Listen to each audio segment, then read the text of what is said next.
galerinha, professor João Pedro de Matemática aqui de novo com a geometria analítica e na aula de hoje a gente vai estudar as posições relativas entre duas circunferências. Vem comigo!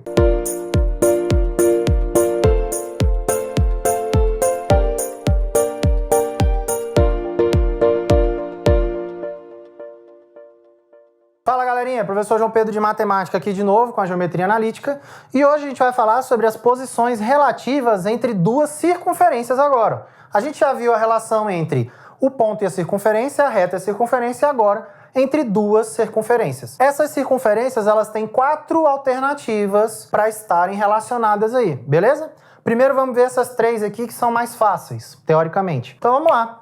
Primeiro, a gente tem as circunferências concêntricas, pelo nome aqui, ó. Concêntricas são as circunferências que têm o mesmo centro. Se elas têm o mesmo centro, o que vai acontecer aqui? Qual é a posição delas? Ela vai ser concêntrica, tem o mesmo centro. Aqui o C1 e o C2, coloquei nomes diferentes só para dizer que o centro da circunferência 1 está no mesmo ponto do centro da circunferência 2. E elas têm raios diferentes, sendo que o raio da 1 é maior que o raio da 2. Quando que isso acontece? Acontece quando a distância entre o centro da circunferência 1 e a distância do centro da circunferência 1 e do centro da circunferência 2 vai ser igual a 0. Ou, em outras palavras, quando o centro de 1 é igual ao centro da 2. Aí eu vou ter duas circunferências concêntricas. Quando que as duas circunferências vão ser secantes? Secante é muito parecido com a reta secante e a circunferência. É a mesma ideia. Secante porque ela vai passar por dentro aqui, ó.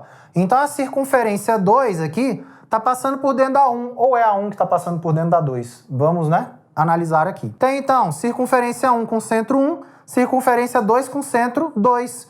E aí eu tenho uma distância entre esses dois centros. Eu tenho raio 1 e raio 2. Quando que elas vão ser secantes? Quando a distância entre os dois centros for menor do que a soma desses dois raios. Soma o valor do raio 1, soma o valor do raio 2. Se essa distância for menor do que a soma desses dois, eu vou ter que essas duas circunferências vão ser secantes. Quando que elas vão ser internas, ao nome interna, uma vai estar dentro da outra. Quando que uma vai estar dentro da outra? Quando eu tiver que a distância entre o centro da 1 e o centro da 2 for menor do que a diferença entre os dois raios.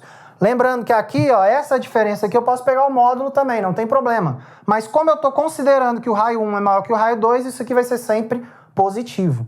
Então, quando essa distância aqui, essa distância D, for menor do que a subtração, do que a diferença entre esses dois raios, eu vou ter que essas duas circunferências vão ser internas. Beleza, professor, como é que eu faço para calcular então essa distância dos dois centros? Como C1 e C2, os dois centros são pontos, eu vou calcular a distância entre os pontos que a gente já viu na aula 2. A aula 2 está aqui, ó. Distância entre dois pontos. É a raiz quadrada dessa soma aqui, ó, desses dois quadrados. X do centro 2 menos o x do centro 1 ao quadrado, mais y do centro 2 menos o y do centro 1 também ao quadrado. Calculo a raiz quadrada disso aqui, eu chego na distância. E aí eu consigo analisar qual desses 3 casos aqui, ou do quarto caso, vai ser a relação entre essas duas circunferências. Beleza? Vamos para a próxima? Bom, galerinha, o quadro já foi magicamente preenchido aqui de novo. E agora a gente vai ver a última alternativa para essas duas circunferências. Quando que essas duas circunferências vão ser tangentes? Para essa alternativa, a gente tem 2 casos. A gente tem as tangentes internas e tem as tangentes externas. Quando que eu vou ter circunferências tangentes internas? Tangente é a mesma ideia da reta tangente. Elas vão se tocar num ponto. Só que aqui, ó, tangente interna vai se tocar por dentro. Tangente externa vai se tocar por fora. Então vamos lá. Tangente interna. Quando que isso vai acontecer? Quando a distância dos dois centros, C1 e C2, for igual à diferença entre esses dois raios. Então, ó, considerando aqui que o raio 1 é maior do que o raio 2, isso daqui vai ser sempre positivo. E aí eu vou ter que essa distância dos dois centros tem que ser exatamente igual à diferença entre esses dois raios aqui, beleza? Pega aqui, subtrai o raio 1 menos o raio 2. Se a distância der igual, significa que elas são tangentes internas. E elas se tocam por dentro nesse ponto P aqui. Tangentes externas se tocam por fora, tem um ponto só em comum.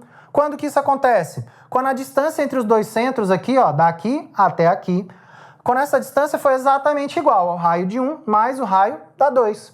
que é o que está acontecendo aqui. Eu juntei os dois raios propositalmente, para você ver que essa distância é igual à soma desses dois pedaços. Quando isso acontecer, eu tenho o ponto P aqui no meio, né?